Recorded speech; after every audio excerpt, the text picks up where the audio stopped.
തമാശ മാത്രം ചെയ്തുകൊണ്ടിരുന്ന സമയത്താണ് ജോഷി സാറ് വളരെ ശക്തമായിട്ടുള്ള അന്നത്തെ വാളയാറിലൂടെ സ്പിരിറ്റ് കടത്തുന്ന വാളയാർ പരമശിവത്തിനെ തന്നത്.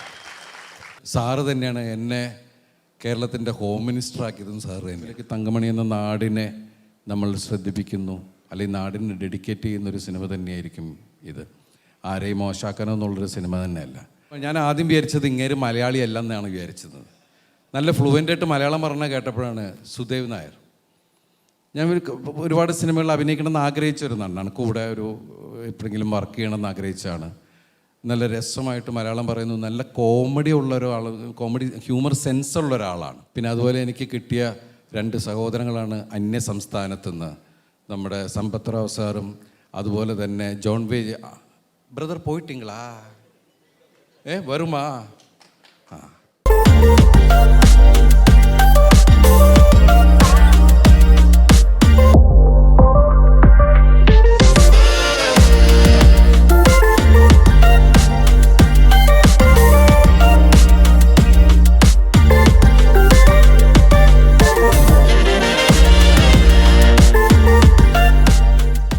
എല്ലാവർക്കും നമസ്കാരം.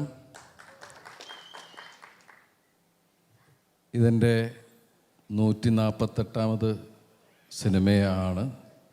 പക്ഷേ എന്നെ സംബന്ധിച്ച് ഞാൻ ഇന്ന് ഈ വേദിയിൽ നിൽക്കുമ്പോൾ എന്താണെന്നറിയില്ല, പ്രത്യേക ഒരു നെഞ്ചിടിപ്പോടു കൂടിയാണ് നിൽക്കുന്നത്. ആദ്യമായിട്ടൊരു സിനിമ ഇറങ്ങാൻ പോകുന്ന എൻ്റെ ആ ഒരു ഫീലിലാണ്. സാധാരണ അപൂർവമായിട്ട് അങ്ങനെ സംഭവിക്കാറുള്ളൂ.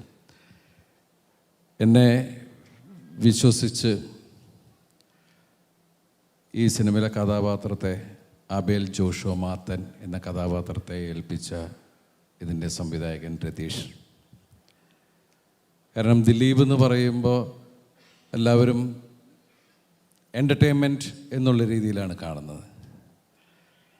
ഇപ്പോൾ ഒരു ആക്ടർ എന്നുള്ള രീതിയിൽ ഈ 28 വർഷമായിട്ട് വളരെ വ്യത്യസ്തമായിട്ടുള്ള ഒരുപാട് വേഷങ്ങൾ എനിക്ക് കൈകാര്യം ചെയ്യാൻ അവസരം തന്ന എൻ്റെ പ്രിയപ്പെട്ട പ്രേക്ഷകർ, എൻ്റെ പ്രിയപ്പെട്ട നിർമ്മാതാക്കൾ, എൻ്റെ സംവിധായകർ, എൻ്റെ എഴുത്തുകാർ, എൻ്റെ കോ ആർട്ടിസ്റ്റുകൾ, ഒരുപാട് പേര്, എല്ലാവരോടും കടപ്പാട് നന്ദിയും ഈ അവസരത്തിൽ അറിയിക്കുകയാണ്.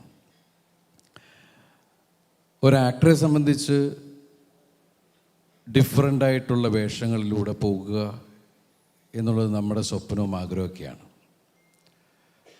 അതിന് ശരിക്കും പറഞ്ഞാൽ ഒരുപാട് പേരോട് നന്ദി പറയാനുണ്ട്. കാരണം തമാശ മാത്രം ചെയ്തുകൊണ്ടിരുന്ന സമയത്താണ് ഈ വേദിയിൽ നിന്ന് പറയാം, ജോഷി സാറ് വളരെ ശക്തമായിട്ടുള്ള അന്നത്തെ വാളയാറിലൂടെ സ്പിരിറ്റ് കടത്തുന്ന വാളയാർ പരമശിവത്തിനെ തന്നത്. ശരിക്കൊരു ആക്ഷൻ ഓറിയൻറ്റഡ് അങ്ങനെയുള്ള രീതിയിൽ ചെയ്യാവുന്ന സിനിമയുടെ ഒരു തുടക്കം. പിന്നീട് സാറ് തന്നെയാണ് എന്നെ കേരളത്തിൻ്റെ ഹോം മിനിസ്റ്റർ ആക്കിയതും സാറ് തന്നെയാണ്.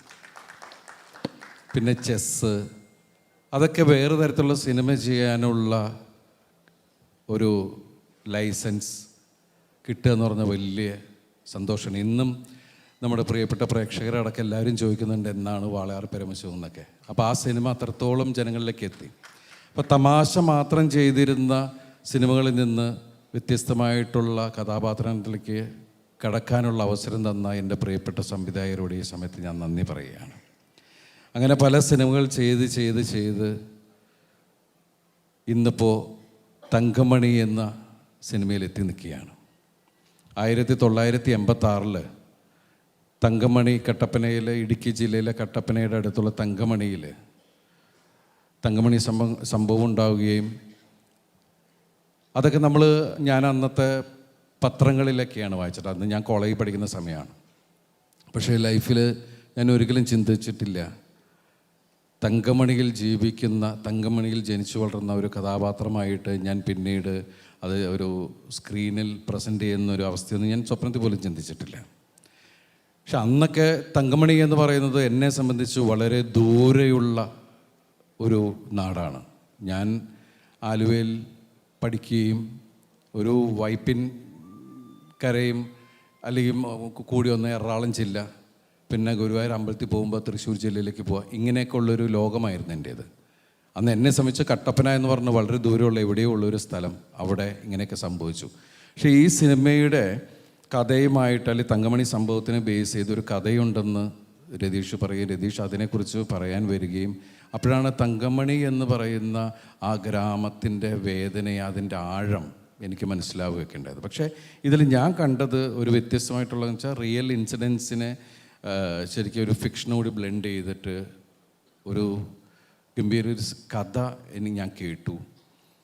അപ്പോൾ അത് ആബേൽ ജോഷുവ മാത്തൻ എന്ന കഥാപാത്രത്തിലൂടെയാണ് അയാളുടെ പ്രണയം, അയാളുടെ കുടുംബം, അയാളുടെ സൗഹൃദം എല്ലാം കൂടി ചേർത്ത് ആണ് ഈ സിനിമ കോർത്തിണക്കിയിരിക്കുന്നത്.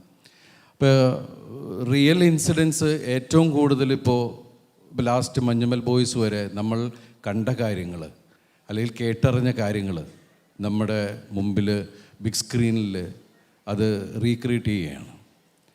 അപ്പോൾ അങ്ങനെയുള്ള ഇപ്പോൾ ഒരുപാട് സിനിമകൾ പറഞ്ഞു. ഇപ്പോൾ 12th ഫെയിൽ, അങ്ങനെ ഒരുപാട് സിനിമകൾ. ഇപ്പോൾ 2018 മലയാള സിനിമയിൽ ഏറ്റവും വലിയ ഹിറ്റായ സിനിമ നമ്മൾ കണ്ടതാണ്, നമ്മൾ അനുഭവിച്ചറിഞ്ഞതാണ്. അപ്പോൾ അങ്ങനെ നിൽക്കുന്ന സമയത്ത് ഇത് തങ്കമണി എന്ന നാടിനോടുള്ള, അത് ലോകത്തിൻ്റെ മുമ്പിലേക്ക് തങ്കമണി എന്ന നാടിനെ നമ്മൾ ശ്രദ്ധിപ്പിക്കുന്നു, അല്ലെങ്കിൽ നാടിന് ഡെഡിക്കേറ്റ് ചെയ്യുന്നൊരു സിനിമ തന്നെയായിരിക്കും ഇത്. ആരെയും മോശമാക്കാനോ എന്നുള്ളൊരു സിനിമ തന്നെയല്ല. ഇപ്പോൾ രമേശ് ചേട്ടനൊക്കെ പറഞ്ഞ പോലെ ഈ സിനിമ നമുക്ക് ഒരു തങ്കമണിയായി മാറട്ടെ എന്നാണ് പ്രാർത്ഥന. കാരണം നമ്മൾ ഈ സിനിമ ചെയ്തിട്ടുണ്ട്. ഈ സിനിമ നിങ്ങൾ കാണുക. കാരണം വേറെ അവകാശവാദങ്ങളൊന്നും പറയുന്നില്ല. പിന്നെ ഇവിടെ പറഞ്ഞ പോലെ, എല്ലാവരും പറഞ്ഞ പോലെ മലയാള സിനിമ ഇപ്പോൾ ജനങ്ങൾ ഇടയ്ക്ക് 3-4 വർഷമായിട്ട് ശരിക്കും വല്ലാത്തൊരു ക്രൈസിസിലായിരുന്നു. അവിടെ നിന്ന് നമുക്കിപ്പോൾ കുറച്ച് മാസങ്ങളായിട്ട് നമുക്ക് എല്ലാ സിനിമകളും തിയേറ്ററിലേക്ക് ആളുകൾ വരുന്നുണ്ട്. അത് പ്രത്യേകിച്ച് ഏറ്റവും കൂടുതൽ എടുത്തു പറയേണ്ടത് യങ്സ്റ്റേഴ്സിനോടാണ്. അവരാണ് ആദ്യത്തെ ദിവസങ്ങളിൽ സിനിമ ആവേശമാക്കുന്നത്. അവരെല്ലാവരും ഇപ്പോൾ ആഴ്ചയിൽ 1-2 സിനിമ കാണാൻ അവർ തയ്യാറാകുന്നു എന്ന് പറയുമ്പോൾ മലയാള സിനിമയ്ക്കൊരു സുവർണ്ണകാലം വീണ്ടും തുടങ്ങുന്നു. അതിലേക്ക് ആ കൂട്ടത്തിൽ ഈ സിനിമയും കൂടി കരുതണമേ എന്നാണ് നമ്മുടെയൊക്കെ പ്രാർത്ഥന. അതുപോലെ തന്നെ ഈ സിനിമയിൽ എൻ്റെ കൂടെ അഭിനയിച്ച ആളുകൾ, അതിൽ ഇപ്പോൾ പ്രണീത ഇവിടെ ഉണ്ടായിരുന്നു. പ്രണീത വളരെ ഇന്നത്തെ ഫ്ലൈറ്റ് എന്നൊക്കെ പറഞ്ഞിട്ടാണ് പോയത്. പിന്നെ നീത പിള്ള, അതുപോലെ അജ്മൽ, പിന്നെ എനിക്ക് കൂട്ടായിട്ടുള്ള ഇപ്പോൾ അമ്പി ചേച്ചി എൻ്റെ ഒരുപാട് സിനിമകളിൽ അഭിനയിച്ചതാണ്. പുതിയതായിട്ട് അഭിനയിച്ചത് മാളവിക, അതുപോലെ ശിവകാമി, പിന്നെ മിനു ഒക്കെ വോയിസ് ഓഫ് സത്യനാരായണിൽ ഞങ്ങൾ ഒരുമിച്ചുള്ള കോമ്പിനേഷൻ ഉണ്ട്. രമ്യ കോടതി സമക്ഷം ബാലം വക്കീലിലുള്ളതാണ്. പിന്നെ ഞാൻ ആദ്യം വിചാരിച്ചത് ഇങ്ങേര് മലയാളി അല്ല എന്നാണ് വിചാരിച്ചത്. നല്ല ഫ്ലുവൻ്റായിട്ട് മലയാളം പറഞ്ഞ കേട്ടപ്പോഴാണ് സുദേവ് നായർ. ഞാൻ ഒരുപാട് സിനിമകളിൽ അഭിനയിക്കണമെന്ന് ആഗ്രഹിച്ചൊരു നടനാണ്. കൂടെ എപ്പോഴെങ്കിലും വർക്ക് ചെയ്യണമെന്ന് ആഗ്രഹിച്ചാണ്. നല്ല രസമായിട്ട് മലയാളം പറയുന്നു. നല്ല കോമഡി ഉള്ള ഒരാൾ, കോമഡി ഹ്യൂമർ സെൻസ് ഉള്ള ഒരാളാണ്. താമസിയാണ്ട് അദ്ദേഹത്തിനെ കോമഡിയിലും കാണാം എന്നാണ് ഞാൻ വിശ്വസിക്കുന്നത്. അതുപോലെ തന്നെ അജ്മൽ എൻ്റെ നാട്ടുകാരനാണ്. ഞാൻ എന്നിട്ട് പറയുമായിരുന്നു, ഈ സിനിമയിൽ അജ്മൽ വന്നത് നമ്മളോടും കൂടിയുള്ളൊരു സ്നേഹത്തിൻ്റെ പുറത്തും കൂടിയാണ് എന്നുള്ളത് പറഞ്ഞു. ഞങ്ങൾ ഒരുമിച്ച് 2 കൺട്രീസും വരികയൊക്കെ ചെയ്താണ്. അതിൽ എടുത്തു പറയേണ്ട ക്യാരക്ടറാണ് ഉല്ലാസ്. അപ്പോൾ അദ്ദേഹത്തിൻ്റെ അപരനായിട്ടൊക്കെയാണ് ഞാൻ ആ സിനിമയിൽ, അങ്ങനെയൊക്കെയുള്ള നിങ്ങൾ കണ്ടതാണ് ആ സിനിമയൊക്കെ. പിന്നെ അതുപോലെ എനിക്ക് കിട്ടിയ 2 സഹോദരങ്ങളാണ് അന്യ സംസ്ഥാനത്തുനിന്ന്, നമ്മുടെ സമ്പത്ത് റാവ് സാറും അതുപോലെ തന്നെ ജോൺ വേ ബ്രദർ. പോയിട്ടിങ്ങളാ വരുമാ? അതൊരു 1.5 സാധനം നിങ്ങൾക്ക് മനസ്സിലായതല്ലേ? അപ്പം ഏത് നിമിഷത്തിലും നമ്മൾ ചെയ്യുന്നത് വളരെ സീരിയസ് അല്ലെങ്കിൽ വളരെ ഇമോഷണൽ സീനാണെങ്കിൽ പോലും ഷോട്ട് കഴിഞ്ഞാൽ മാറിയെന്ന് എല്ലാവരും കൂടി കോമഡി പറയുന്ന ഒരു രീതിയായിരുന്നു. അത് രതീഷും ഒട്ടും മോശമൊന്നുമല്ല. അപ്പോൾ ഈ സിനിമ ശരിക്കും പറഞ്ഞാൽ ഒരു എന്താ പറയുക, ജനങ്ങളെ എൻഗേജ് ചെയ്യിപ്പിക്കുന്ന രീതിയിൽ തന്നെയാണ് ഇത് മേക്ക് ചെയ്തിരിക്കുന്നതൊക്കെ. അപ്പോൾ ഈ സിനിമ നിങ്ങൾ 2 കൈ നീട്ടി സ്വീകരിക്കണം എന്ന് ആത്മാർത്ഥമായിട്ട് പ്രാർത്ഥിക്കുന്നു. ഇതിൽ ഞാൻ ആരെങ്കിലുമൊക്കെ വിട്ടുപോയിട്ടുണ്ടെങ്കിൽ ക്ഷമിക്കുക. അതുപോലെ ഇവിടെ വന്ന് ഈ ഓഡിയോ ലോഞ്ച് ഗംഭീരമാക്കാൻ സപ്പോർട്ട് ചെയ്ത എല്ലാവരോടും, അതുപോലെ പറയാൻ വിട്ടുപോയി, ഇതെല്ലാം ഉണ്ടാക്കി തന്ന ആൾക്കാർ വെറുതെ വിടാൻ പാടില്ല. കാരണം Super Good Films, Choudary sir, അതുപോലെ റാഫിക്ക, ഇഫാർ മീഡിയ, അതുപോലെ ഇതിനെല്ലാം ഞങ്ങൾക്ക് ഈസി ടു കമ്മ്യൂണിക്കേറ്റ് ചെയ്യുന്ന സുജിത്ത്, ഇതിൻ്റെ ഡിസ്ട്രിബ്യൂഷൻ. ഇവിടെ മലയാള സിനിമയിൽ ഡ്രീം ബിഗ് ഹൗസ് നിങ്ങൾക്ക് എല്ലാവർക്കും അറിയാം. ജയിലർ, ലിയോ തുടങ്ങിയ ഇപ്പോൾ ലാസ്റ്റ് ഇറങ്ങിയ മഞ്ഞുമൽ ബോയ്സ് വരെയുള്ള സിനിമകൾ കൊണ്ടുവന്നിരിക്കുന്നത് അവരുടെ ഡ്രീം ബിഗ് ഹൗസ് ആണ്. അവരുടെ അടുത്ത പടമാണ് മാർച്ച് 7 വരുന്ന നമ്മളുടെ തങ്കമണി. ഈ സിനിമയും പ്രിയപ്പെട്ട പ്രേക്ഷകർ എല്ലാവരും മീഡിയയുടെ സപ്പോർട്ട് എല്ലാം ആവശ്യമാണ്. നിങ്ങൾ ഈ സിനിമ ഗംഭീരമാക്കി തരിക, ഇതൊക്കെയാണ് ഞങ്ങളുടെ പ്രാർത്ഥന. അതുപോലെ ഇവിടെ വന്ന എല്ലാവരോടും പ്രിയപ്പെട്ട സമയം ജസ്റ്റ് ജോക്ക് പറഞ്ഞത് ശരിയാണ്. അതിൽ മമാസ് എനിക്ക് വലിയ സന്തോഷമുണ്ട് പരിചയമുള്ള. ജിബിനെ ഒന്നും ജിബിൻ, അരുൺ ഞങ്ങളുടെ സുഹൃബന്ധമാണ്. അതിൽ അസീസ്, ഞങ്ങൾ 4 പേരുമാണ് ഇതിൽ സുഹൃത്തുക്കൾ, 4-5 പേര്, സുദേവ് അടക്കം. അപ്പോൾ സിനിമ കാണുമ്പോൾ മനസ്സിലാവും ഇത് വെറും ഈ കരയാൻ മാത്രമുള്ള അങ്ങനെ ചിന്തിക്കേണ്ട, പിന്നെ ഇതൊരു മസാല അടിപ്പടമൊന്നുമല്ല. നമ്മൾ കുടുംബമുള്ളവർക്ക് ഇത് പെട്ടെന്ന് മനസ്സിലാവുന്ന ഒരു നല്ല സിനിമയിൽ അഭിനയിച്ചു എന്നുള്ള സന്തോഷത്തിലാണ് ഞാൻ നിൽക്കുന്നത്. വലിയ സന്തോഷം. Thanks a lot. Thanks a lot ദിലീപേട്ട. Thanks a lot for joining us. പ്രത്യേകിച്ച് എനിക്ക് തോന്നുന്നു പലപ്പോഴും നമ്മൾ കാണാത്തൊരു കാര്യമാണ് ഒരാൾ വന്ന് നമ്മൾ ആ ഒരു സിനിമയിലെ നായകനെ ഇൻവൈറ്റ് ചെയ്യുമ്പോൾ അവർ വന്ന് ഓരോരുത്തരുടെയും പേരെടുത്ത് പറയുക. അതൊരു ക്വാളിറ്റി തന്നെയാണ്. എനിക്ക് തോന്നുന്നു ഡയറക്ടറിൽ തുടങ്ങിയതാണ്. ഇപ്പോൾ രതീഷേട്ടനാണെങ്കിലും വന്നിട്ട് ഓരോരുത്തരുടെയും പേരെടുത്ത് പറയേണ്ട. ഇപ്പോൾ ദിലീപേട്ടൻ ഏറ്റവും അവസാനം ദിലീപേട്ടനും ഓരോരുത്തരുടെയും പേരെടുത്ത് പറഞ്ഞാണ് അവരെ ആശംസിച്ചതും അതുപോലെ തന്നെ അവർ നന്ദി പറഞ്ഞതും. ആൻഡ് എനിക്ക് തോന്നുന്നു ഈ ഒരു കൂട്ടായ്മ തന്നെയായിരിക്കും ഈ ഒരു സിനിമയുടെ വിജയം, അല്ലേ? ഇത് ഭയങ്കര ടീം വർക്ക് തന്നെയാണ്. അതുപോലെ പക്ഷേ അയ്യോ ഞാൻ പറയാൻ വിട്ടുപോയി, വിളിച്ചത് നന്നായി. നമ്മളെ നല്ല ഭംഗിയിൽ കാണിച്ച മനോജ് പിള്ള, അതുപോലെ ഇതിൽ എല്ലാം ഒരുക്കി കൊടുത്ത മനു ജഗത്, ഞങ്ങൾ വളരെ അടുത്ത സുഹൃത്തുക്കളാണ്. ഞാൻ വിനോദയാത്ര, അതുപോലെ കൽക്കട്ട ന്യൂസ്, അങ്ങനെ ഞങ്ങൾ ഒരുമിച്ച് സങ്കടങ്ങളും ദുഃഖങ്ങളും സന്തോഷങ്ങളൊക്കെ ആയിട്ട് പോകുന്ന ആൾക്കാരാണ്. എന്ന് വെച്ചാൽ പിന്നണി നിൽക്കുമ്പോൾ. പിന്നെ അതുപോലെ എന്നെ സിനിമയിൽ അഭിനയിപ്പിക്കാൻ നിർബന്ധിച്ചുകൊണ്ട് മണിയണ്ണെ അറിയാമല്ലോ, പണ്ട് സൈൻ എന്ന് പറഞ്ഞ സിനിമയിൽ ജോർജ് സാറിൻ്റെ മുമ്പിലേക്ക് കൊണ്ടുപോയ ആളാണ് മണിയണ്ണൻ. തുടക്കം തൊട്ട് ഇവിടെ ഉണ്ട്. പിന്നെ എൻ്റെ സഹോദരൻ അയ്യോ Santhosh bhai, I am so sorry പറയാൻ വിട്ടു, കാരണം എന്നെ ഓടിച്ചിട്ട് ഇടിച്ച ആൾക്കാരാണ്. അപ്പം രമ്യൊക്കെ വിചാരിക്കണ പോലെ ഒന്നുമല്ല. ഈ സിനിമയിലെ ഏറ്റവും വലിയ കരാട്ടും ജൂഡൊക്കെ അറിയാവുന്ന നീത്ത സൈലൻ്റ് ആയപ്പോൾ വയലൻ്റ് ആയത് രമ്യയാണ്. അടിപൊളി. അപ്പം അങ്ങനെ ഒരുപാട് കഥകളുണ്ട് സിനിമ കാണുമ്പോൾ എല്ലാവർക്കും മനസ്സിലാവും. പിന്നെ നമ്മുടെ പ്രിയപ്പെട്ട മനോജ് കെ ജയൻ, സിദ്ദിഖ തുടങ്ങിയ ആൾക്കാർ ഇവിടെ വന്നിട്ടില്ല. എനിക്ക് ശരിക്കും പറഞ്ഞാൽ പുതിയൊരു കോമ്പിനേഷനുള്ള ആൾക്കാരുമായിട്ടുള്ള ഒരു വാക്കാണ് ഈ സിനിമയിൽ എനിക്ക് കിട്ടിയത്. പക്ഷെ ആ ഒരു എക്സ്പീരിയൻസ് എങ്ങനെ ഉണ്ടായിരുന്നു, ആ ഒരു പുതിയ കോമ്പിനേഷൻ? കാരണം നമുക്കറിയാം 148ാമത്തെ സിനിമയാണ്. 148ാമത്തെ സിനിമയിൽ വന്നിട്ട് എനിക്കിത് പുതിയൊരു കോമ്പിനേഷൻ ആണെന്ന് പറയുമ്പോൾ ആ ഒരു എക്സ്പീരിയൻസ് എങ്ങനെ ഉണ്ടായിരുന്നു? അല്ല, അതാ ഞാൻ പറഞ്ഞില്ലേ, എനിക്ക് എന്താണെന്നറിയില്ല ഈ സിനിമയിൽ. ഇപ്പോൾ അവിടെ നിന്ന് ഈ സിനിമയും കാര്യങ്ങളൊക്കെ ഉണ്ടപ്പോൾ ഞാൻ ബിഗ് സ്ക്രീനിലാണ് ഇപ്പോൾ ആ തങ്കമണി എന്നുള്ള പാട്ട് കണ്ടപ്പോൾ എൻ്റെ കണ്ണറിയാണ്ട് നിറഞ്ഞുപോയി. ഞാൻ ഈ സിനിമയിൽ അഭിനയിച്ചാണ്, പക്ഷെ എന്നാലും അതിനുണ്ടാക്കിയ ഫീല്, അത് നമുക്ക് വേണ്ടി പാടിയ ആൾക്കാർ, അവരോടുമൊക്കെ നന്ദി പറയണം. വിധു അല്ല സോറി, പ്രേമാനൻ, എല്ലാവരോടും പ്രത്യേകം. ദേവാനന്ദ്, ദേവാനന്ദ് പേരുകൾ വേറെയൊക്കെയാണ്. ഇതിനു മുമ്പ് മീശവാദം ചെയ്യുമ്പോൾ വേറെ പേരായിരുന്നു, Pratap.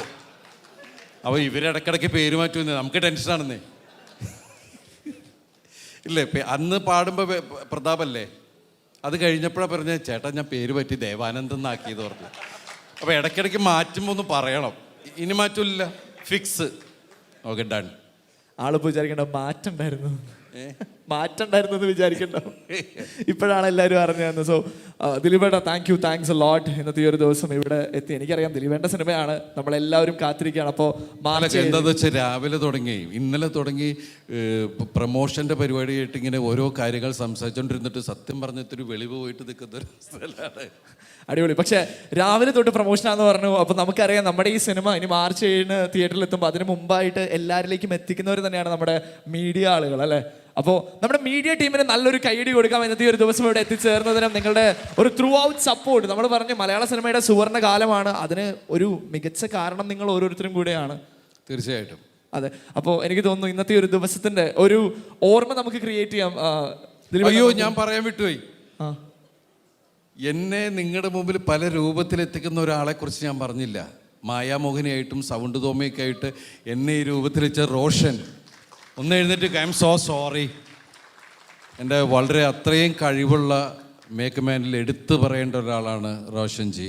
I am so sorry.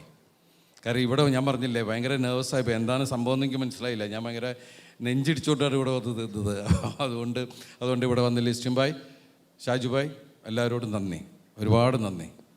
ആരെങ്കിലും വിട്ടുപോയിട്ടുണ്ടെങ്കിൽ ക്ഷമിക്കുക. ഞാൻ നിങ്ങളെ വിട്ടുപോയില്ലല്ലോ. Okay.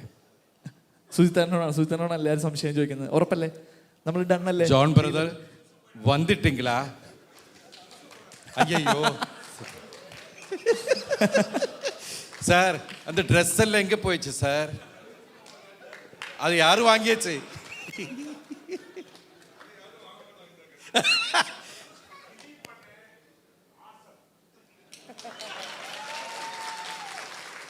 Thank you.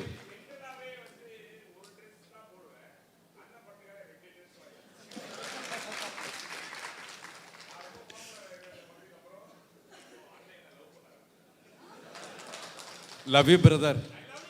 Thank you so much. Thanks a lot ദിലീപേട്ട. Thanks a lot for joining us. ഒരു നല്ല കൈയടി കൊടുക്കാം. ആൻഡ് നമ്മൾ ഏവരും മനസ്സ് നിറഞ്ഞുകൊണ്ട് ഒരുപാട് സ്നേഹത്തോടുകൂടി ആശംസിക്കുകയാണ് ഫോർ തങ്കമണി. ഇനി ആരെങ്കിലും വിട്ടില്ല? ഇല്ല പറഞ്ഞു